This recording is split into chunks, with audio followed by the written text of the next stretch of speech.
So today I'm going to talk about two recent work we have been doing in the MEG Center in Paris. The first one is centered on deep source localization based on MEG signals, what we can do, what is possible to do with MEG to localize deep sources in the brain. And I will end my talk with discussion on causality of what we can try to do to obtain some robust measure of causality with MEG signals. So first part of the talk, can MEG see dips in the brain? I think there are ample evidences that it's the case. In fact, for example, this study from Lauri Parkkonen showing localization in the auditory pathway, auditory pathways shortly after the stimulation. So, of course, with a specific protocol with 15,000 stimulations, and yeah. So using Ben model and equivalent dipole, so he was able to show robust localization on a more complex task, on a study done by Karim Jarvi and collaborator in Paris on a CTF system, on a visuomotor task. In fact, he found some reliable activation across the group in the cerebellum cortex. And so it's possible with MEG, whatever sensor you are using, to see activity deep in the brain for sure. And the question we had is, can we go further than this study and first have a survey of the spatial resolution, the spatial accuracy we can obtain in such deep part of the brain? And how can we improve the direct problem in the definition of the source space to improve the localization in such deep places? So we had two parts in this study, where the first part was dedicated to define a better anatomical model of this deep structure. So it concerned mainly the hippocampus complex and the basal ganglia, which are generally not included in the source space you use, either in Brainstorm or Field Trip or whatever toolbox you are using. And so we define also, and I think it's the most important part, we define also a better electrophysiological model of this deep structure to be able to do simulation and evaluate the detectability structure by structure, in fact, and to evaluate localization error in this structure through minimum norm like algorithms. So the anatomical model was constructed with the neocortex was segmented through the brain with a software. We use, as a first step, we use in-house software to automatically segment hippocampus and amygdala through work done by Marie Schipper and collaborators. And the basal ganglia was segmented through the use of 3D histological deformable atlas done by Jérôme Mielnik and collaborators. So it's the tools we use to define this structure, the boundaries of this structure. Right now, in fact, we are using, in the current implementation of the toolbox, we are using the segmentation from the free surfer software, in fact, to get this structure. So here, with this three parts, we had a much more complete source space, in fact, of the brain, so including some very deep structure. So for each of these structure, we did a detailed survey of the specific electrophysiological properties of each structure. So we looked at the population of cells, the density of cells, the geometry of the neurons. And in turn, these properties helped us to define, in fact, the way we were going to model, in fact, the activity in this structure. In fact. So, for example, for structure with a lot of pyramidal neurons with very well-oriented organization, we choose to use equivalent dipole with an orientation constraints.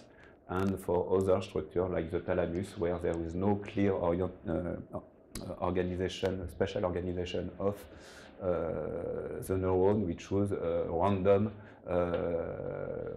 orientation, for example, for the equivalent dipoles we put in the structure. So structure by structure, we define the location and the properties of the equivalent dipoles to model the population of neurons, in fact. And an important part also was to decide to either use a surface mesh for the structure or a volumetric mesh, depending on the organization of the cell in the structure. So based on this, all this data, we were able to generate, to compute through the forward model, the magnetic field and the magnetic field generated by each structure with respect to the real geometry of the neuron and the real density of cell of each structure.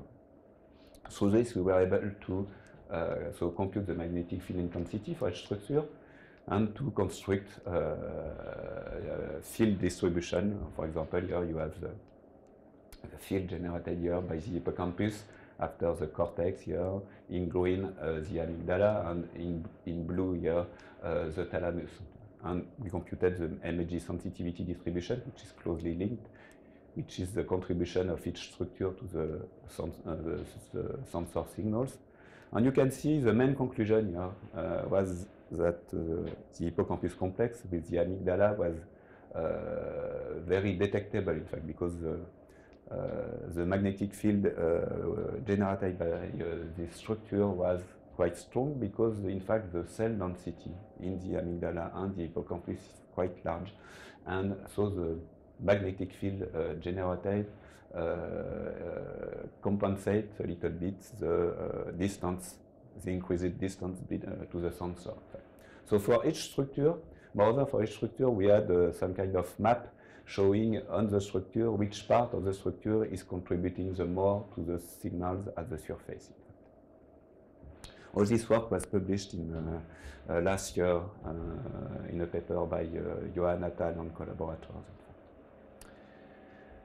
So we did that for each structure, but we went further, and we studied, in fact, the distortion in the localization process linked to each structure. So for that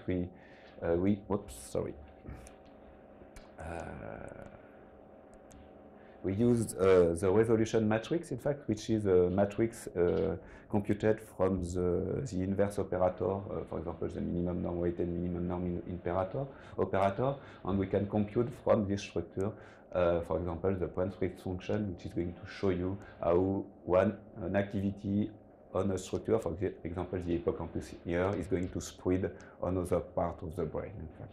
So for each structure, we computed, for example, here the mean PSF. So we took all the sources of the hippocampus. We averaged the corresponding PSF, and the PSF was, for example, represented in the brain here. And you can see that the main distortion, the main leakage of through the weighted minimum norm is going, of course, on structure close by the hippocampus here in the medial temporal lobe. So we have this structure, we have this kind of map for each structure, and this is very useful for us because it helps us, in fact, to not overinterpret the results of the localization. You can see here that clearly you can't separate an activity simultaneously in the hippocampus and in this part of the temporal lobe. If you want to see something and to separate something from these two places, you have to have a protocol with a temporal separation between these two activities, in fact, for sure. So it's very useful not to overinterpret the results, and we have these results also for other flavors of the minimum norm, like S-Loretta and dSPM.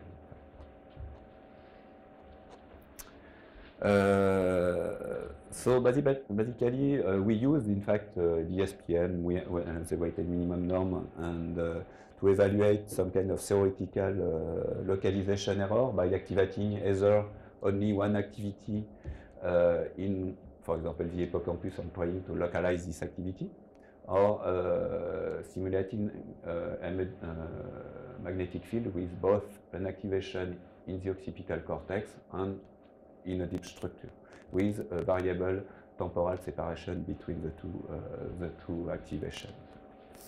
So to make a long story short, in fact, when you have less than 25% of overlap between the activity on the cortex and in the deep structure, you reach the same level of error than when you have a single activation deep in the brain, in fact. And in fact, in the hippocampus, the thalamus and the amygdala, we have a spatial resolution which is around 2 to 3 centimeters generally, in fact. So we can localize something for sure. The spatial resolution is of course rather limited. We are very far from the sensor, but still we can localize something. And the main point is to try to separate in time the simultaneous activation in the cortex and in the deep structure. And in fact, when either the other part is not represented here, but we tested also different size of activation of the structure. And so up to, if you have a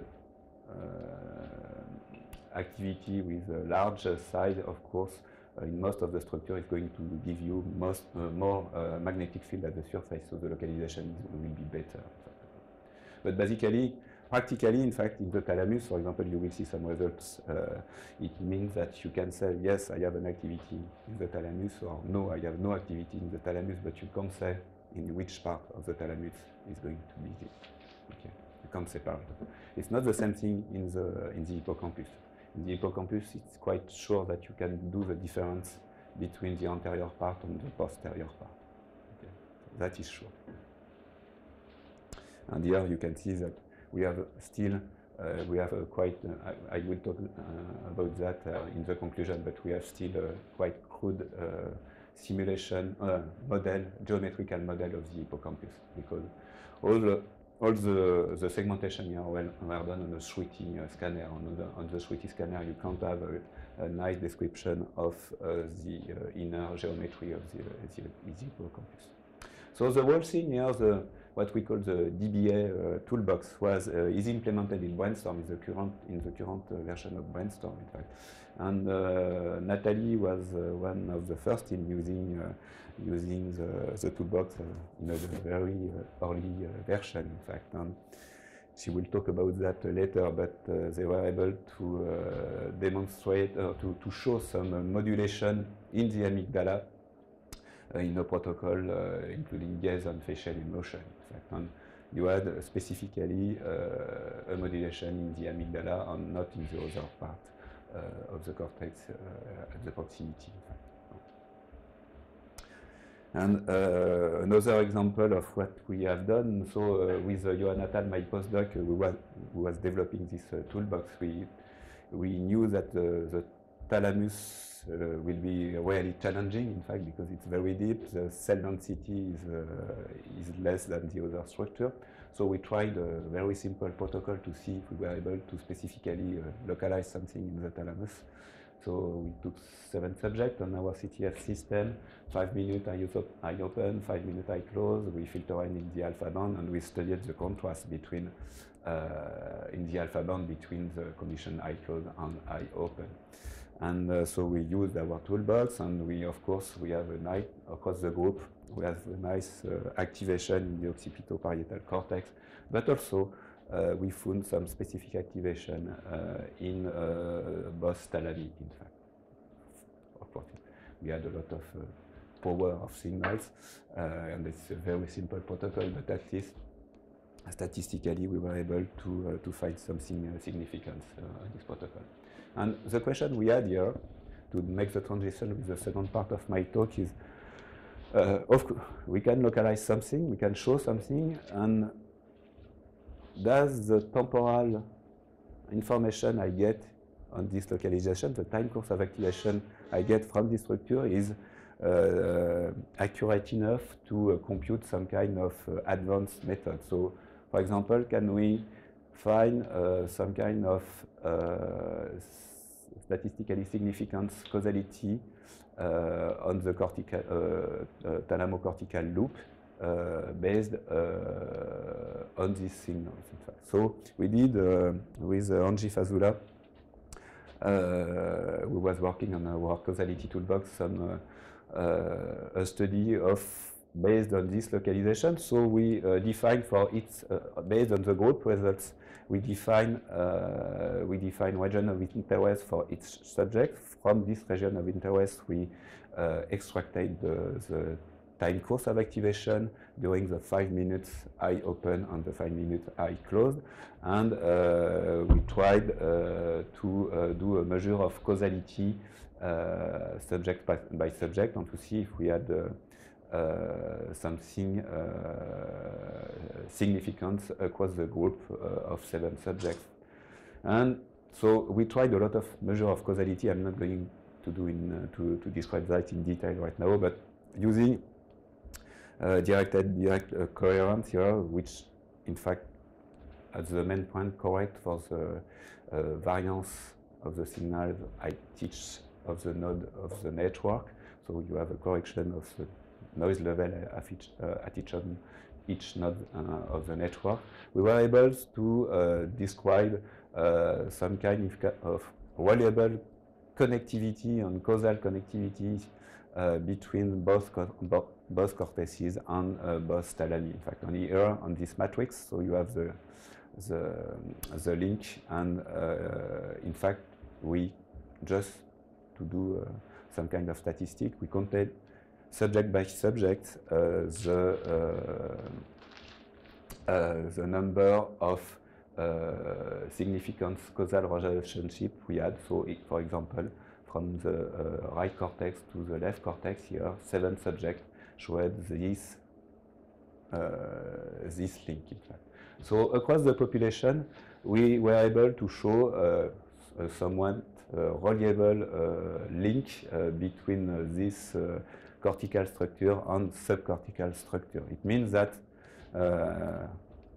the temporal signals we get here and here are accurate enough, at least, to show some reproducibility of the Granger causality computation. It's not a validation, but it's at least we were quite happy with that. Was this like 4 out of 7, if I read it correctly? Some of the yeah. So yes, the yellow color is 4 out of 7, and the red is 7 out of 7. Yes. That was 4 out of 7. That's what? 4 out of 7 is not necessarily statistically significant. No, but you have a statistical significance causality on 4 subjects. Right. Okay. Okay. It's just that. Okay. It's not a lot, but it's a good transition, because of course when you do causality measure, the main question we had is how to improve this causality measure. Because I don't know if you tried it, but when you do, you start to play with such kind of measure, you are confronted with very high variability of the results, even within subject, but it's much more important across the population of subjects. And it's due, of course, to first of the noise and the very high variability of a non-averaged single trial MEG data. You can see across an experiment on one subject or across subject on the same protocol. So this systematically leads at the Granger causality level at very variable results, in fact. And we had a lot of trouble with Nathalie to find interpretation, to try to interpret the result of such measure, in fact. And the group analysis is more or less impossible to do, in fact, at least in our first trial. Yeah. So we tried to, in fact, it was a collaboration we started with Jürgen Dammers from Jülich, in fact, to see if we were able to find a way to improve a little bit this group analysis, and to find reliable results, and especially results we can correlate with protocols, and somewhere validate the results of the causality. So on very simple things, in fact. So basically the main thing was to increase the SNR of the signals we were looking at. So the SNR of the single trial MEG data. So first things was to do a better cleaning of the raw data, so eliminating all the non-brain signals. And the second important part on what we have done was, in fact, to simplify the network we were looking at by selecting some signal of interest, so to simplify the causal network we were looking at, in fact. So what I'm going to show is not published. It's really a very preliminary results, but it's quite interesting, I think. So we use what Jürgen calls the CTPS. It was published 3 years ago, in fact.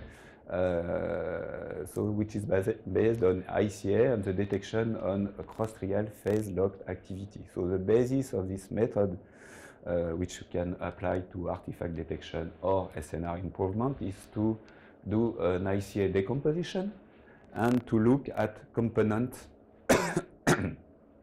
ICA component in phase with a particular event. This event can be an artifact or an event of interest in your protocol. So we use that for first pre-processing of our MEG data to remove idling and cardiac artifact. And as a second step, we use that to find ICA components, so of brain signals, locked to two particular point of two particular time or event of our protocol. So once again, the data is coming from Nathalie and Fadi. So I'm not going to detail it, but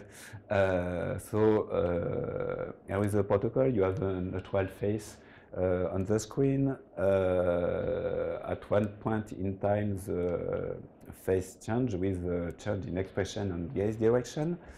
And after, you will have a target appearance on the screen in accordance with the gaze direction or not, in fact. And after, you have an answer of the subject. So we define our two time of interest as the appearance of the marker here, of the target here, and the second time of interest was the reaction time, so the button press of the subject. So we looked through the CTPS, the CTPS, we looked at ICA component locked in phase with either the target or the button press here. And we selected only this part, this component, to reconstruct the signals, in fact. So it's like that, we simplify, in fact, a lot the signal. But of course, we center our analysis on two particular events. So here is the data flow, in fact. So we have our raw MEG signals. We do the first automated artifact rejection and correction. So we obtain a set of clean MEG data with all the MEG data. That's our first data set. And this data set is fed through the CTPS preprocessing and the selection of components, and we obtain the CTPS processed data either around the target appearance or the button press. This is fed through brainstorm in the minimum norm localization. We do some kind of region of interest selection and computation of partial Granger causality, in fact, statistical testing and the group analysis. So first step, what is the effect of the CTPS processing on the localization results here? Yeah. So we localize at the clean MEG data and the CTPS processed data. So here's an example of what we can obtain. So it's at 120 milliseconds after the target appearance. Here is the results of localization we obtain on all the average on all the marker occurrence, the trigger occurrence, so on clean MEG data, so without any CTPS processing, in fact. So you can't see anything, in fact. Particularly maybe a little bit more of activity here in the somatomotor cortex, but it's not very clear. If we take a look at the CTPS pre-processed data around the target appearance, you can see a clear lateralization of the visual activity with respect to the side of the target. So this is the main effect of the CTPS. You can see here. You can see a simplification of the localization results. We focus here our analysis on the visual activity, and you can see, and it's nice, and for us it was quite reassuring. We see really the lateralization effect of the target, in fact. Yeah. So the CTPS, yes, this is both using it to remove cardiac, yeah, and also this other method in locking it somehow to the stimulus, which I didn't understand. Yes, it's a two-step, in fact. You can use it, so centered on, you look for a phase, ICA component in phase with, for example, your cardiac artifacts, or an event of interest as a second step, in fact. Right, and so, could you explain that, how you do that phase locking? So there, I'm not the best one to explain that. In fact, Jürgen, in fact, he has he do some kind of statistical analysis. In fact, it's not completely in phase. In fact, so he is going to look at the phase distribution of each component and see across trial and see when you have a cluster of the one component, yes, exactly. you have a phase locking on one component, a cluster, because it's not a point, of course. And he's doing some statistical testing to threshold this and to choose the component which shows significant phase synchrony.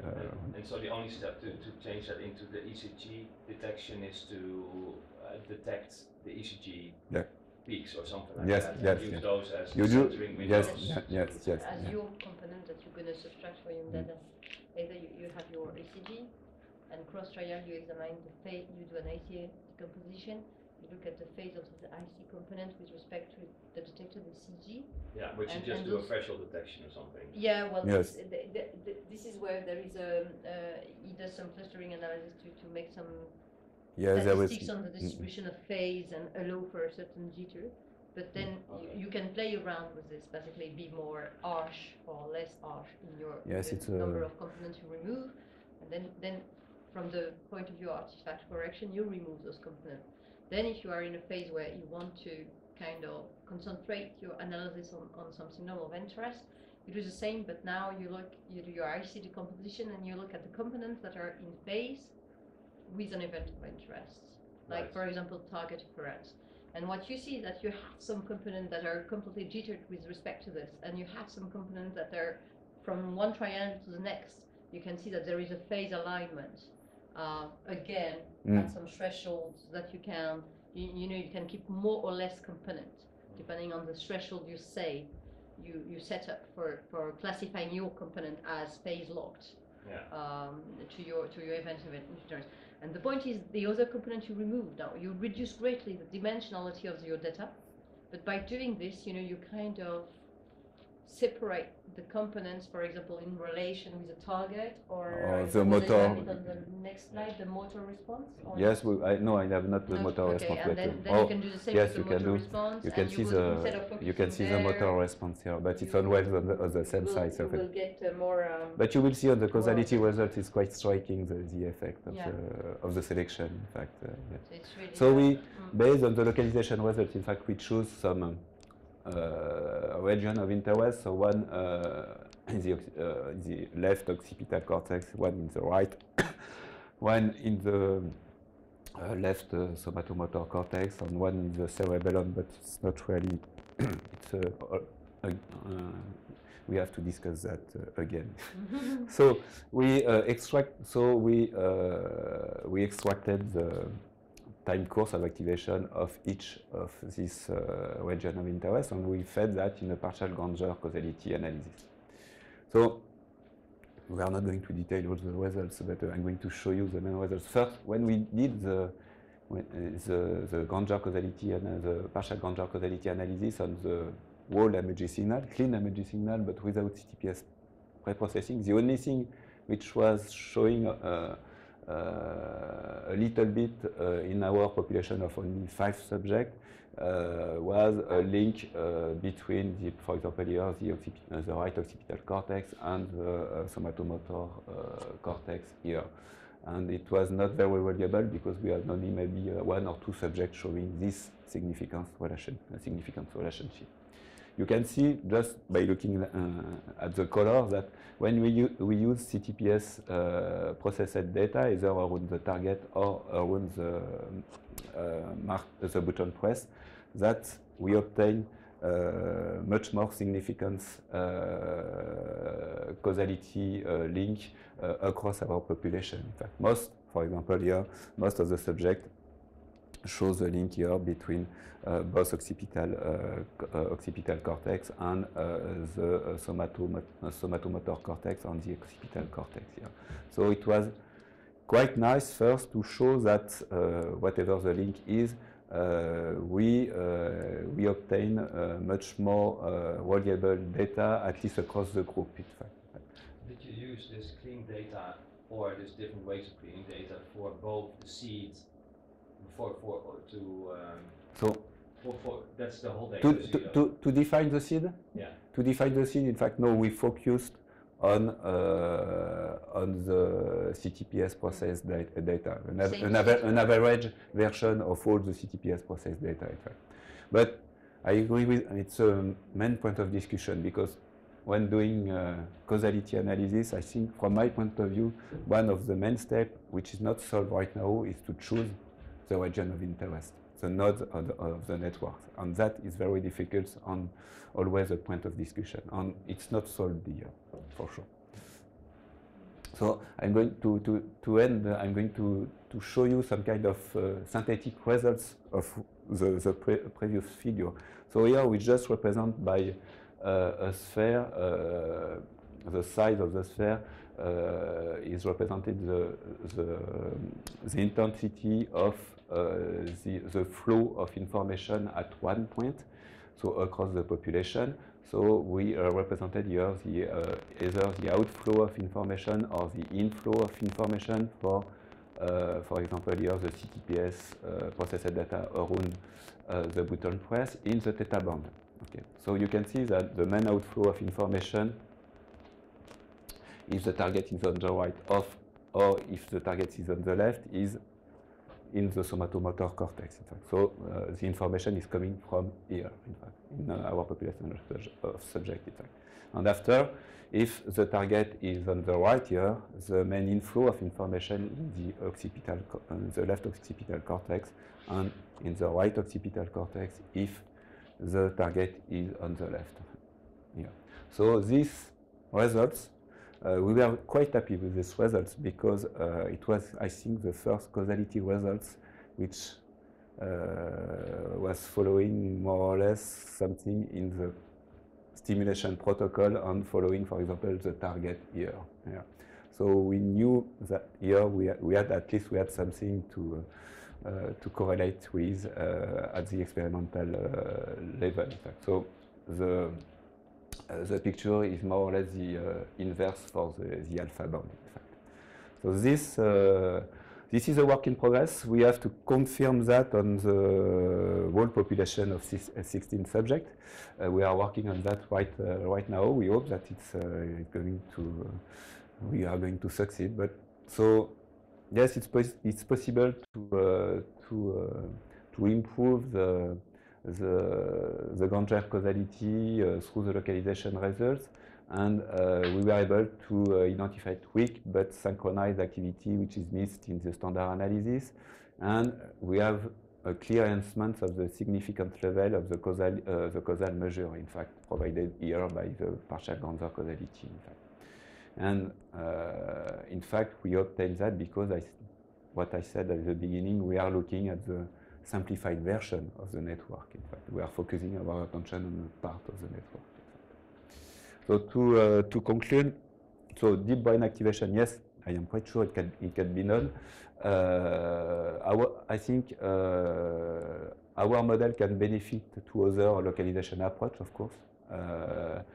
You still need a careful planning when you are designing your experiment to try to separate both in space and in time your activation in the cortex and in the deep brain structure. And of course, a lot of improvements are possible, for example, to use 70 acquisition to have a better model of the hippocampus and to have a better model of the cerebellum. We talked with Daniel about that. And it's, for the causality, I think it's possible. It's possible to achieve a better intersubject reliability through focalization on part of the network. We still need, both for deep brain activation and causality, we still need validation, of course. And causality, this can be done maybe with a better informed model based on comparison with DCM or other model, or I don't know, we have now a collaboration to work with atlas, connectivity atlases based on deep brain, intracerebral recordings, for example. And so this can be used to validate the thing. So thank you very much.